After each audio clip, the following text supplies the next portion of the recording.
morning, afternoon, evening, or whatever time this is that you're listening to the podcast. Hello, I am Jeremy Greco. You may be a little bit confused. Normally, Jacob does these introductions, and they're maybe a little bit less stuttered. But unfortunately, he's not available right now. I guess he's getting ready for some Valentine's fun with his wife over there. I don't know that for sure. Don't quote me on that. But I do have a special guest for you. We did have some excellent news in Kansas City in the sporting world this week. The Chiefs, of course, won the Super Bowl, but the Royals have finally picked a stadium, and that's obviously the much bigger news. So let me introduce you to the editor of Royals Review, who makes this podcast possible, Max Reiper. Max, how you doing today? I'm doing great. I'm happy to pinch hit. I know Matt Quattraro didn't like to use his bench that much, but I'm happy to kind of step in for Jacob. Hopefully, I'm sure he'll be back on the next podcast. But happy to come on and talk about the stadium. You're not my bench player. You're my fireball reliever. Come in and bring the heat for us. Well, just like Carlos Hernandez, huh? And just like Carlos, we know you've got a whole bunch to throw at us. And some of it's going to be really fast, and some of it's going to be curveballs. Let me throw you a curveball. Tomorrow's Valentine's Day. You got any excellent plans for Valentine's Day? No. My wife and I made a vow when we first started dating to never do anything for Valentine's Day. But we usually do it. We usually do something before, like the day before, the couple days after. So we'll probably go out to dinner sometime. I don't know when, because it's such a bit. We have so much going on this week. So no, I don't. Tomorrow we'll probably just be sitting at home. Nice. I don't know what I'm doing tomorrow. My mom likes to make it a family event, and I'm visiting them because I wanted to watch the Super Bowl with my family. So I came to Georgia. So I don't know what's going to happen, but it'll be some sort of family oriented event. So stadium, they're building it. They've picked a location, they're not building it yet, but they have picked a location. Give us a summary, Max. You got a better idea of what the people want to know here than I probably do, since I don't even live in Kansas City right now. Yeah, so they finally picked a site. It's going to be the North Crossroads site, which is where the Kansas City Star printing press stands. The Kansas City Star hasn't printed there for several years. Death of journalism. But it's right across from the T-Mobile Center, which is the big multi-purpose arena they built several years ago. So this was a site that was kind of originally part of the 14 sites they were looking at. Then it got eliminated, and then it kind of reappeared again. And we know, the ballpark was supposed to be announced last September, and now here it is in February, and we're just now getting a site. So interesting how the process has all played out. But it turns out the Crossroads is what they're looking at, and what they said today is that there's a proposal right now. I guess Kansas City is already proceeding with it to cap with 670 runs right through downtown. It's a major highway. It kind of separates T-Mobile Center from the Crossroads right now, but there's a proposal to cover it up with a park. Federal funds, state funds, local funds being used to a great project, going to cost about $217 million. The Royals basically, I think, wanted to tie into that, and I think tap into some of those funds, although they said they're going to expand the project from what it currently is. So that was one of the reasons they said that the infrastructure was kind of already there, as opposed to some of the other sites. So they're not going to need major highway upgrades, which, the East Village, which I thought was the favorite, the site, it's the east part of the loop where kind of government buildings are. Not a lot going on over there, but it doesn't have very good highway access right now.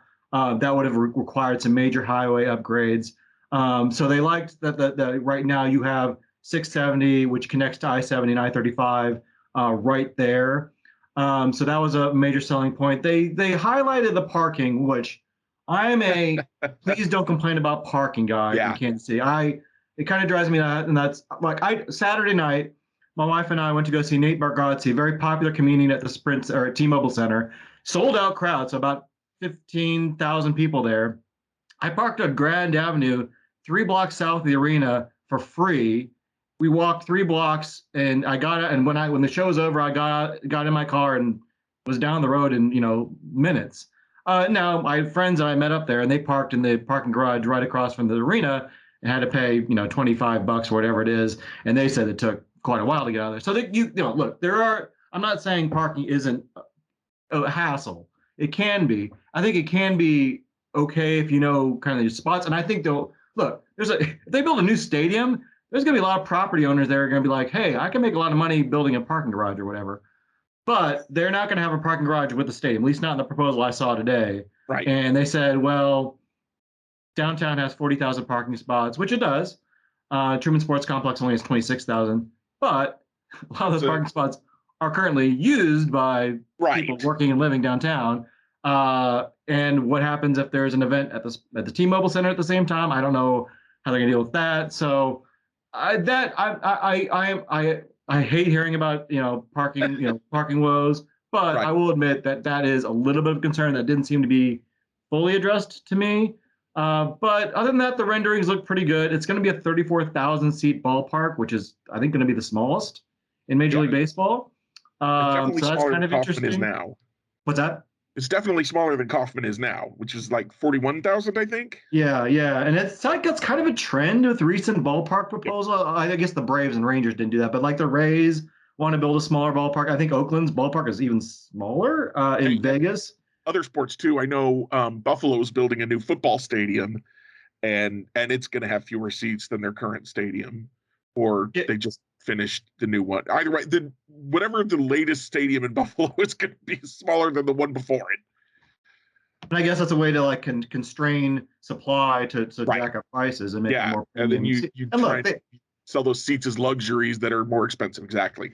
Yeah, and look, they don't draw more than 34,000 that often. Even when they were good, like it was, on the weekends they would draw 30, 35,000. But most games even when they were good, you're not getting that many people. So I kind of get that, but it is a little odd. But do you think moving downtown could affect the attendance at all, just because it's more convenient for some people?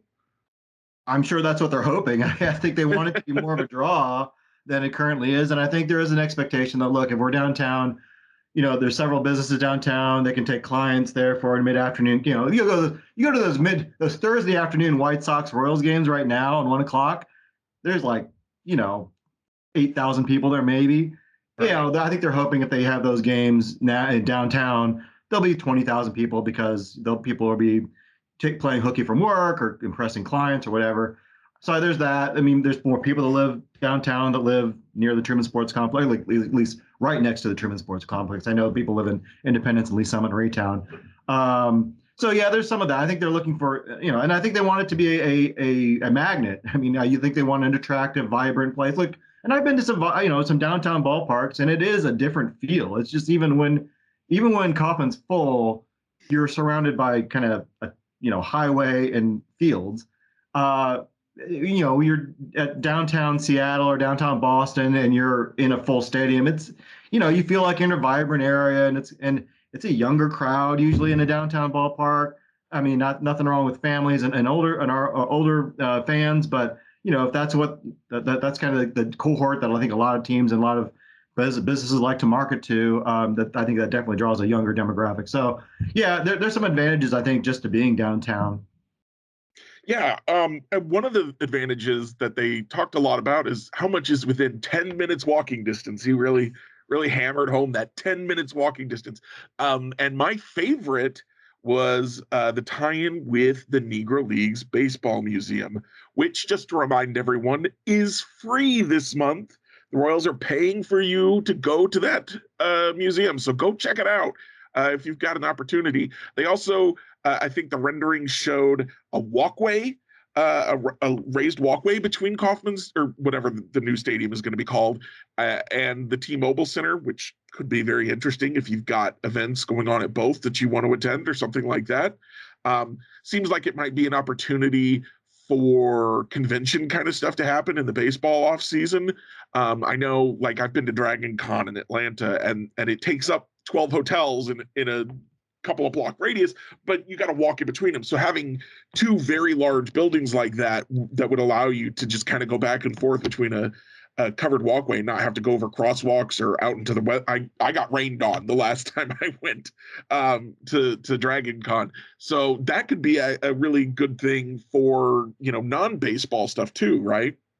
Yeah, and they mentioned a lot about walkability, and then there's going to be some it sounds like there's going to be some infrastructure upgrades with so the west side of the ballpark would be Grand Avenue, which is a really nice big street that doesn't quite live up to its name right now. It's not grand exactly, and I think they want to kind of beautify that and make that a really walkable area. And then interesting, yeah, they want to beautify, I think, 18th Street, which runs from the proposed ballpark to the east side of Crossroads, all the way over to 18th and Vine, which is where the Negro League Baseball Museum is.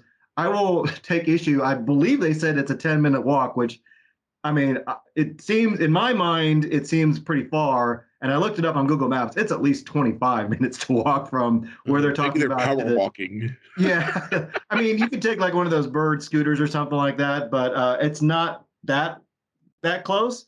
So and like I said, I'm all about walkability. I'm all about, if you park at Union Station, this will be not, I think you probably, hike over to the stadium. It's you can make a good walk if you're, young and you're able. Now, I have seen some concerns on Twitter, but raised by people who maybe have some limitations on how far they're able to walk, either because of age or disability.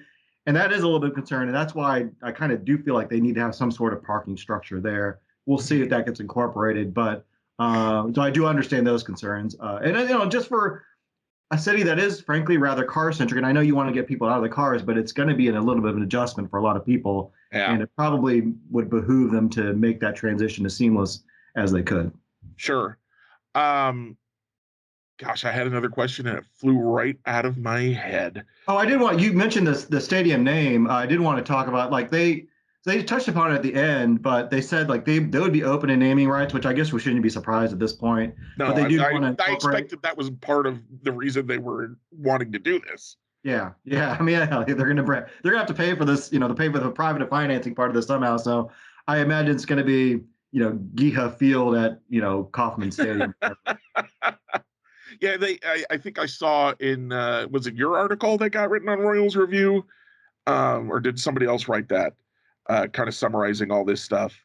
Oh, just about I just touched upon about the naming rights. Yeah, they're gonna probably sell off the naming rights, I would imagine. But it's Kauffman's supposed to be involved in it somehow in the end. Yeah, well, they didn't commit to that, but I think they would have to. I mean, all right.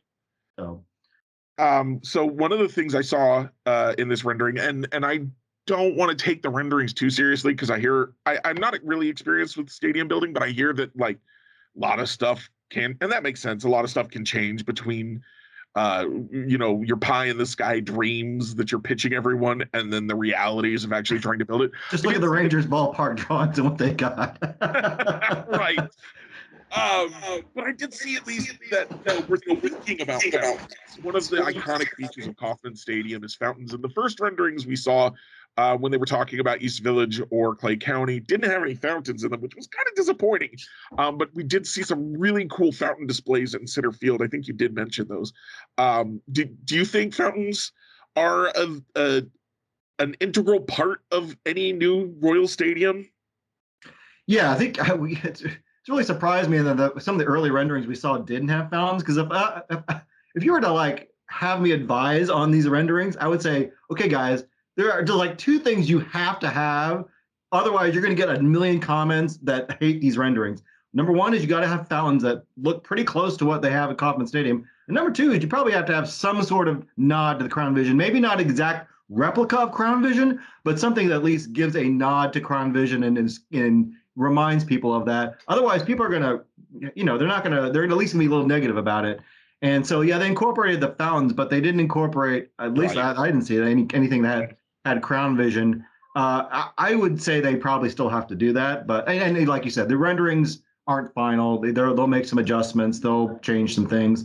But I would definitely want to incorporate those two things. They did say this will make it this will be quintessential Kansas City, and you'll know you're in Kansas City when you're in this ballpark. And look at the renderings. I mean, it's a beautiful stadium. I don't know that it screams Kansas City. I don't know what about it says Kansas City. I think Kauffman Stadium kind of lets you know. I mean, people know when you see Kauffman Stadium on TV, you're like, okay, that's Kansas City. This The one, it looks nice. I don't know that it really stands out from a lot of the other ball. It looks like the White Sox renderings that we saw just a few weeks ago. So I don't know. Maybe I'm being a little too hard on it, but it doesn't really scream Kansas City to me. the one thing that I thought was interesting was, again, yeah, I agree with you. It doesn't really scream Kansas City. I don't feel like Kansas City has a skyline that people identify really, but what it did have was buildings in the background instead of nothing, as you talked about. There's nothing around the Truman Sports Complex, and so I do wonder if they're aiming for a little bit of that jealousy that people have, are like, oh, everyone looks over Kansas City, flyover country, and now we'll put our stadium in the city, and everyone will be like, oh, Kansas City's a real city. It's not just a bunch of fields. Because I do think people probably got that impression when they see, Kauffman Stadium, and you look out and it's like, oh, there's fields and a Denny's. And you're just like, well, is Kansas City even like, it's a fake city, right? They call it a city, but it's just a little town. Do you think that will appeal to people or will matter on a national stage at all? I think that's an interesting point because I think that probably is a little bit of a motivation for this, at least maybe not from the royal standpoint point of view, but city leaders. I think there has always been this perception that there's nothing downtown. 25 years ago, I remember I was in school at KU, and I had friends from out of town, and they would make fun of Kansas City's downtown. They're like, I can't believe there's just nothing to do down here. This is pre-Power and Light, pre-T-Mobile Center. And it was kind of an embarrassment. I was like, yeah, sorry. There's a couple dive bars and a wig factory. Sorry. But now it's pretty cool. I think it's something to be proud of, and I think they want to show that off when the Royals are on TV. So that's probably a little bit of a motivator. And I think, look, John Sherman's got a lot of criticism, and I think a lot of it's been deserving. Some of it hasn't been, but he is someone who is a big downtown booster. And I think he wanted to do something that integrated a lot of the good things that were going on downtown with what he was doing with the Royals. And yes, he's taking a private company and benefiting off the public largesse. But he does want, at least, you can argue cosmetically or substantively, he wants to kind of do something good for the downtown Kansas City, do something that will be here for generations. And at least in the renderings, I think this has the possibility of being pretty transformative for the North Crossroads. Now, what we haven't talked about is the fact there are already buildings there. There are already Yes. So when they announced they want to move downtown, they said, we want to give a kickstart to an area of the city that's maybe it had been overlooked.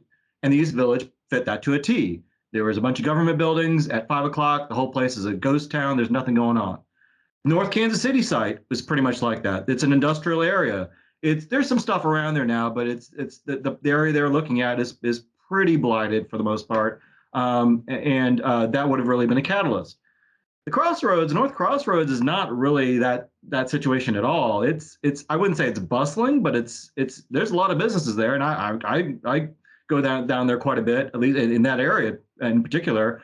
There's existing businesses. The Church of the Resurrection, major church in town, has a big downtown building in the site they're looking at, or they're proposing, and they just announced plans to expand. So I don't know that they're going to put those on hold, or if that's a negotiating ploy or what. But there's a number of restaurants already there, a couple of U-Haul, I think, facilities, which I guess that can get moved and no one will miss it. But the Cigar Box is a pretty beloved dive bar that's in the footprint. So there are some, in the press conference, I think they said there's 40 individual parcels with 20 Something owners like that has to be assembled. And that's not an easy thing. Now, I don't think the Royals would proceed with this press conference unless they were pretty confident they could get most of that. And I know that there was an article in the Kansas City Business Journal that said experts believe they could use the power of eminent domain. Now, would you want to get earn the wrath of residents that have to vote on this to get some of these landowners to move? I don't know. We'll see. But I'm curious to see how they assemble this land because, from everything I'd heard, the East Village site was pretty much, yeah, you can have it. This is all, a couple people own this. I think the Van Tile, I think the trust owns a lot of land out there. J.E. Dunn owns a lot of land out there, and they're in the ownership group. That Right. would have been easy to assemble, and this is going to be a lot more challenging. But perhaps they have, they've already kind of gone down that road a little bit, but we'll have to see. But that's going to be an impediment, I think. Yeah, I'm going to follow that part of it very closely, not because of the business side of it or even really the human side of it, but because it reminds me of Yakuza Zero, which the entire plot is driven by the fact that there's this like 10-foot by 10-foot plot of land that needs to be purchased in order to build a giant skyscraper, and no one can find the owner. Um, and all kinds of mafia people are getting in on it, trying, because if you own this, you can hold it hostage basically for millions and millions of dollars. Well, So yeah, and I was thinking like the cigar box is kind of a beloved bar. Like if they just refuse to sell, like you could incorporate it as part of the stadium, right? Like yeah, just and that part might in be cool. the warehouse building. Speaking, I'm gonna go back to the Negro Leagues Baseball Museum because I really feel like, well, first before I do that, let me put a pin on that one. Actually, try and focus in on one thing at a time. Is there anything else you want to say about the stadium? You have thoughts about the stadium that we should know, um, or do you, and then we'll move on to the next thing. Well, yeah, I just want to touch on like the ballpark renderings itself. I think they're pretty impressive. I like them a lot. I think it looks pretty nifty. If it had Crown Vision, I'd be 100% on board. What I'm a little underwhelmed with though is the ballpark district or like the entertainment district they kind of sold that like that yeah the $1 billion district that they'll is supposed to bring in all this revenue for the club. It's like a hotel and then entertainment venue, and on the map it looks really tiny. So I'm like, that looks kind of underwhelming. And look, there'll be other bars and restaurants in the area, so like I'm not concerned there's going to be a shortage of things to do. The Power and Light district is going to be really nearby, and I think they want to build off that. But as far as like the entertainment district we were kind of sold when this project was initially proposed, I don't know if this district is really going to be what I thought it was going to be at the beginning. Huh. Now we'll see. Maybe there'll be more renderings, but That's interesting because I would kind of tend to think that the ballpark district is the part that really excites the ownership group. They would want to be big and impressive and profitable. Do you think they could be underplaying it to just really focus in on the stadium for the voters? I don't know. I mean, they could be. They don't know. They don't want to commit to anything more yet because they don't have the land assembly, and it's a pretty small Sure. footprint for a ballpark and a district. It could be. So they mentioned that they have not. They don't have an agreement or a partnership with the Cordish company who runs or who developed the Power and Light District and has developed some other big luxury towers in downtown Kansas City. And so they're like, we're open to the idea of working with them, but we don't have any agreement with them now. So my thinking is maybe down the road, and they said like sometimes things get developed after the ballpark opens. Sure. So I think, okay, well maybe down the road they'll start looking south or east or and start developing stuff further in coordination with Cordish or Jay Dunn or whoever. But yeah, I don't know why the project itself would be so small at this point. Yeah, and so one other thing that I thought was interesting now that you mentioned the entertainment district is that Frank White, one of the things he wanted before he would not veto the bill to do the tax that then got overridden, was he wanted a commitment from the teams that they would keep all their offices and practice fields and whatnot in Jackson County. And the Royals, it sounds like, are planning to build all their front office space around the stadium complex. Is that correct? Do I have that right? Yeah, I actually think a lot of the concerns from that have to do with the Chiefs. For spring break, on my family, we're going to Dallas, and we're staying in the town of Frisco. And I didn't know this, but the town of Frisco is where the Dallas Cowboys, have their headquarters and their training facility. Even though they play games in, I think Arlington, Yeah. or no Irving. I don't know. They play somewhere in the suburbs, but it's not in Frisco. So it seems like other teams in football and maybe the NBA have like used training facilities and offices as a way to kind of lure teams to the suburbs to gain, I guess, prestige or an attraction to a sleepy suburb. And I think that was the concern of Frank White with the Chiefs. The Royals, probably it's not as much of a concern because their offices are just a couple of offices that no one cares about other than the people that work there, and they don't practice really anywhere other than the stadium itself. So less of a concern there. But yeah, they will have offices, and I don't know if that's going to include offices for rent for other businesses, but that is going to be part of the project as well. Imagine if you could rent office space in the new stadium and you're not part of the baseball. You're just like, yeah, I just work at the stadium. What do you do there? Oh, I'm a lawyer. You're a lawyer for the Royals? No, I'm just a real estate lawyer, just a regular real estate lawyer. I don't know. Seems like it could be fun. That would be something I would think about doing, just because I'm crazy like that. Or you could stay at the hotel there. There's going to be a hotel attached to it. And, I don't, I remember when the Toronto Blue Jays opened the Sky Dome, or Rogers Center as it's now called, and they had that hotel in center field.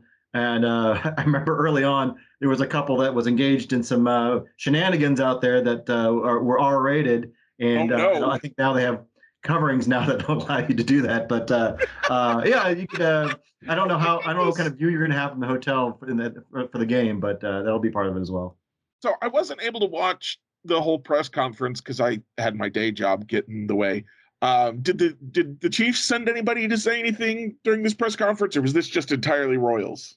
This is entirely Royals. The Chiefs and the Royals have kind of kept their distance, it seems, probably for good reason. So yeah, it was interesting. The Chiefs weren't there. They've been pretty vague about their plans. I mean, it sounds like they want to stay at Arrowhead, at Truman Sports Complex.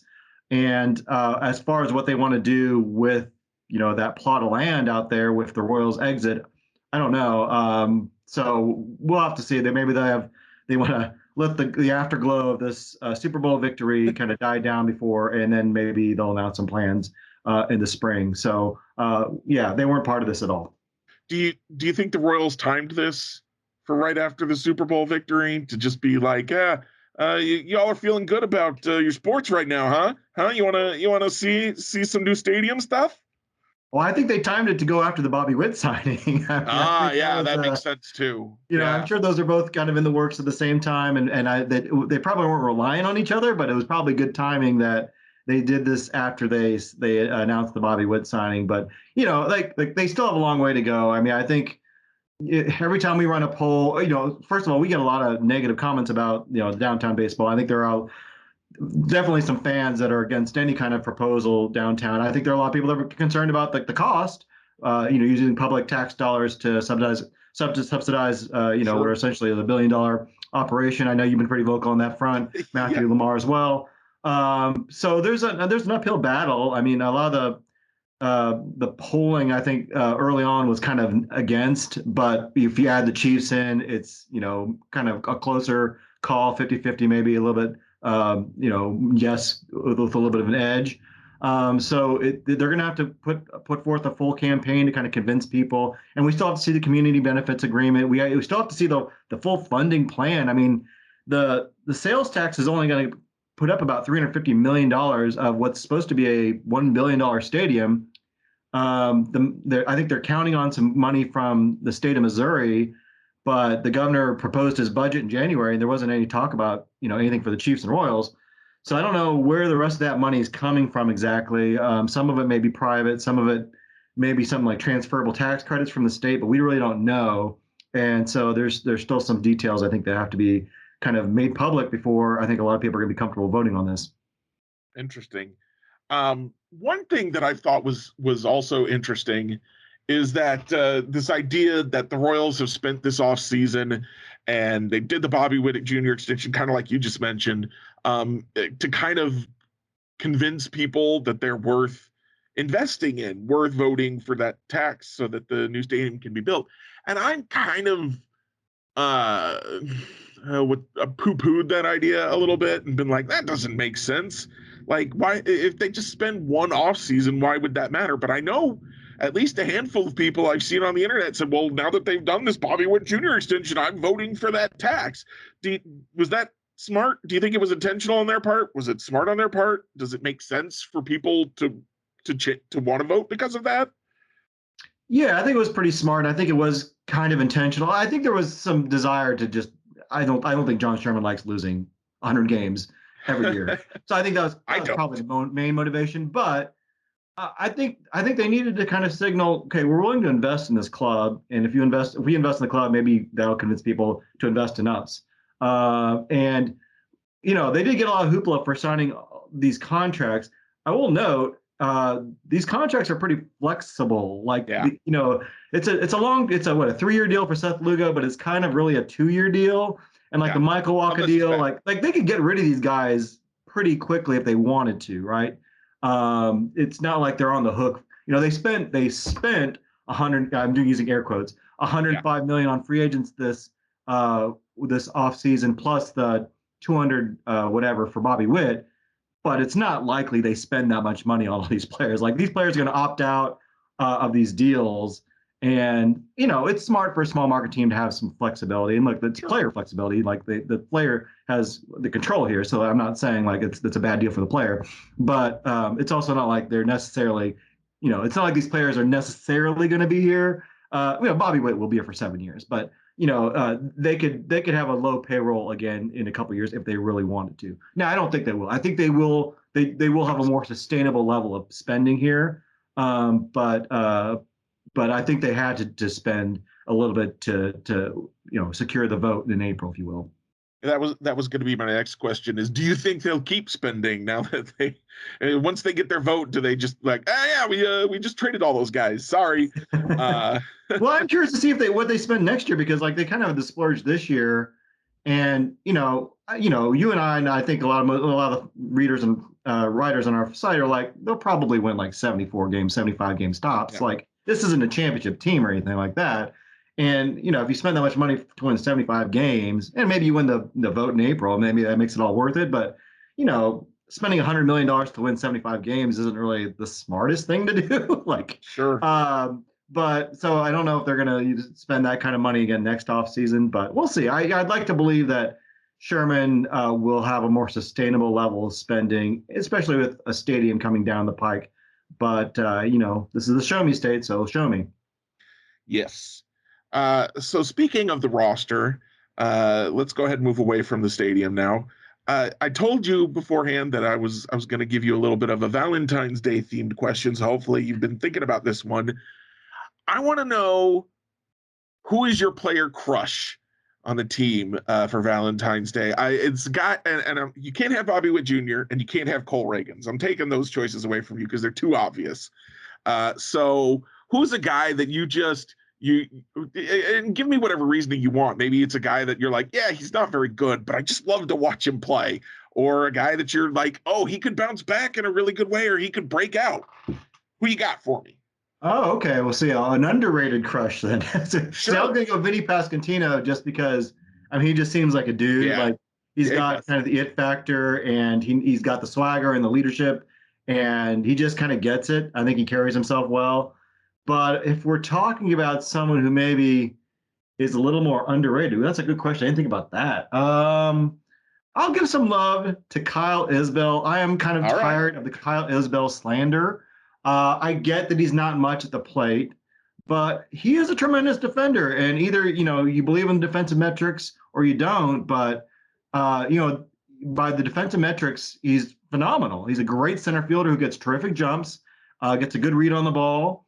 And even by the eye test, I think he looks really good out there. He's not maybe as fluid as like Michael Taylor or Lorenzo Cain, but he gets to balls, man. He just is a ball hawk out there. And I think when you play in Kauffman Stadium, you need a guy like that. And I understand he's not going to, be league average at the plate, but he's still a pretty valuable guy to have. And I think if the rest of the lineup was better and he was hitting ninth, you would be like, you'd be like, oh, Kyle Isbell's great. But the fact that he's, there's only like 4 or 5 guys in the lineup you really trust, that makes him stand out a little more. So I'll give some love to my man Kyle Isbell. Sure.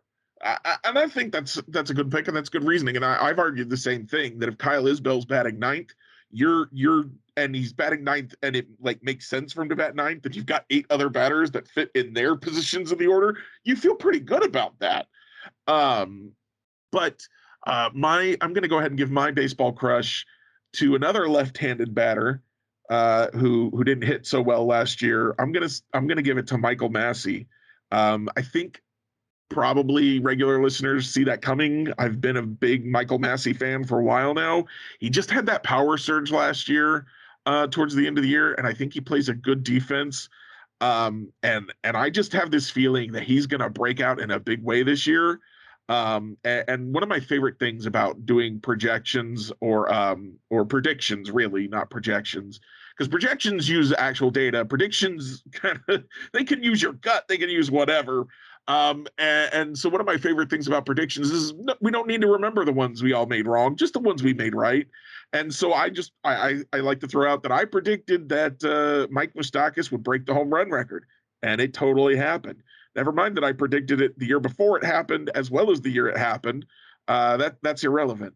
And I also predicted that Vinny Pasquantino was going to be good. I predicted him actually for the opening day roster in 2021, and people were like, "What are you talking about? Nick Prado is so much better than he is." And I feel pretty good about that one now. So I'm gonna throw out now that I think Michael Massey could be a real breakout guy in 2024, and that people could really be turning around on him. I know right now they're like, get this bum off the roster. We got Adam Frazier now. Everything's fine. But I really do think that big things are coming for him. Yeah, that's a good pick. I think Massey's interesting in that he's a good. Like, I don't think I think the metrics are a little bit all over the place on him, but I think the scouting says he's a good defender. And about the eye test, he looked really good, I thought. Oh yeah, that's where I come but down he combines that with good power. They are scattered stats. Yeah, yeah. But he combines that with good power, which usually power hitting second basemen are usually kind of Jeff Kent, clodhoppers in the field. So if you have a good defender who can hit the ball in the ballpark at second base, that's pretty valuable to have. Now, he's got to get an on base average over 280, I think, to make that work. Yeah. And so that's his next step. And we'll see. I think he does have some potential, and I would like to get a long look at him this year. I hope the Adam Frazier signing doesn't really eat into his playing time that much. I kind of fear that he may start the season in AAA to kind of work on his game, which maybe that wouldn't be the worst thing in the world. But I do think he's a guy that could be a part of this future. Sure. I think that people were rightfully frustrated that Michael Massey was batting fourth for a couple of weeks last year because it didn't make any sense. Yeah, he's hot, but if he's batting fourth, that means your lineup is not good. Even a hot Michael Massey, you want him batting seventh and hot there, right?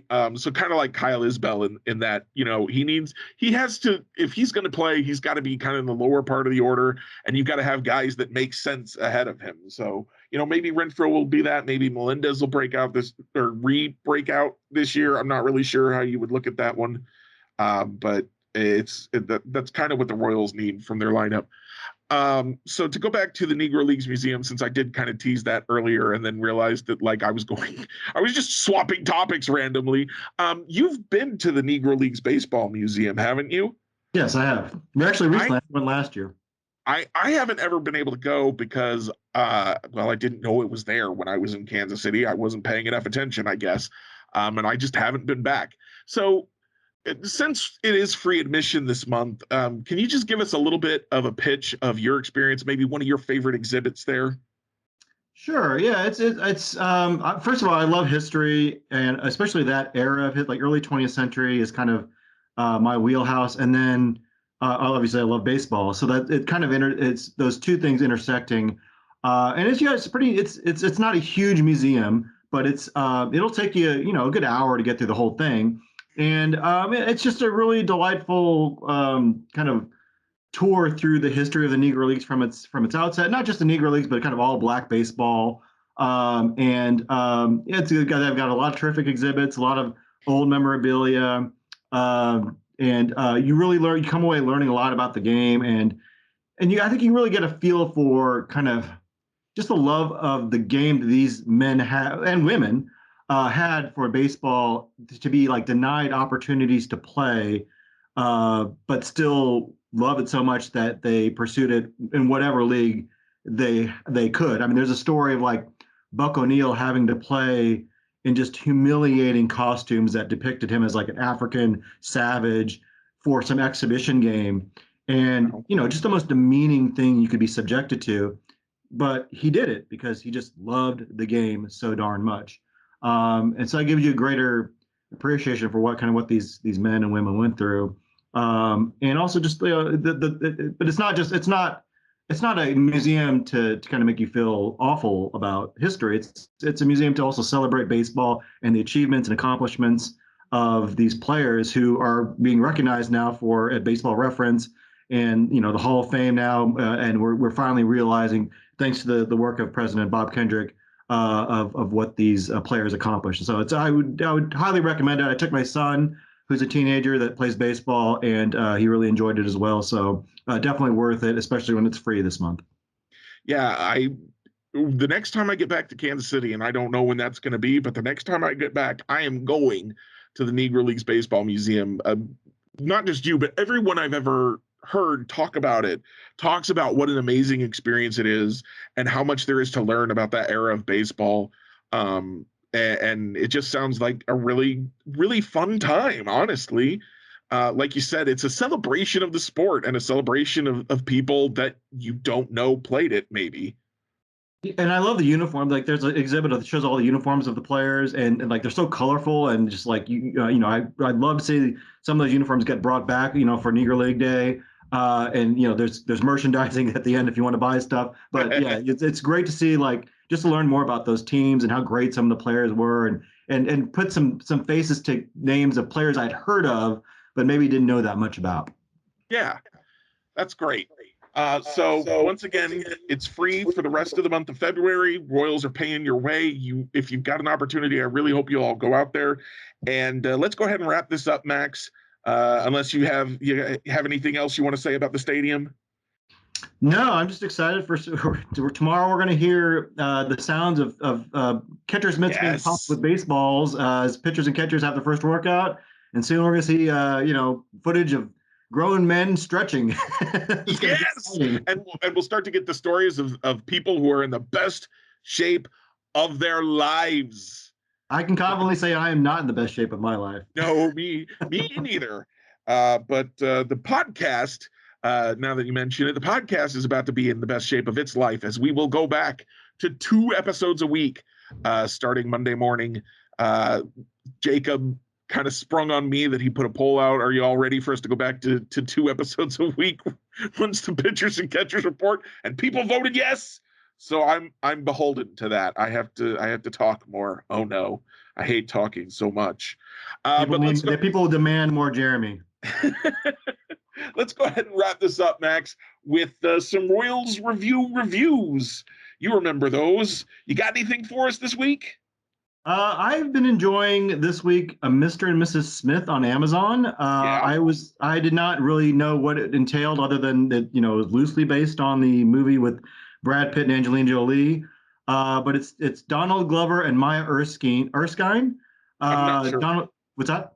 I'm not sure how you pronounce her name. She was in Pen 15, I think. And Donald Glover. Right. Yeah, and Donald Glover is a Community. You should know Donald Glover. It's really terrific. I think it's the 2 main actors are extremely charismatic. Donald Glover in particular, he could. Oh, he's so good. Yeah, he's amazing. They need to do a Lando movie with him, honestly. I think it's still in the plans. I hope so. You don't think so? I don't trust anything that's in the plans with Star Wars anymore. Well, that's fair.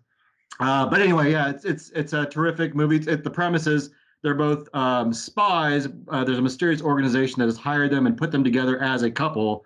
So they're not they don't start out romantically involved, but being thrust together as man and wife brings about the romance, and it just follows them as they do each of their hits and their jobs, and follows them along as their relationship evolves. So I highly recommend Mr. and Mrs. Smith on Amazon Prime. Yeah, I've heard really good things about that one. I am looking forward to watching it at some point. My watch list, much like my to be played list of video games, gets longer before it gets shorter. So not there yet, but I am looking forward to it. I watched last weekend. Finally got the Marvels came to Disney Plus, and I don't go to the movie theaters because of lots of reasons. So I had to wait for Disney Plus, and I was very excited to finally watch that movie. I loved Miss Marvel when they had that on Disney Plus, and I liked Captain Marvel more than a lot of people, I think. So I was very hyped for this movie, and it didn't let me down. I mean, it's not the best Marvel movie. I'll be honest with you. It's just not. But one thing that I really liked about it was that it kind of brought the scale back down a little bit and made things a little bit more personal. It feels like ever since the Avengers. They've just tried to get bigger and bigger and more world altering and all this stuff. And like, it's cool, it's fun, but bringing it, the Marvel comics have told such a wide variety of stories over the years. So to bring it back down into something where it's a smaller villain and not just a world, not just a universe or multiverse threatening character, it was a little bit. I liked it, and there was some humor, and I felt like all the actors were very charismatic. There were even a bunch of incredibly cute kittens. So and we had some singing, some Disney princess singing happening. So it was a good time. It was. I'll say this much: it was better than Quantumania. That's all I really needed it to be.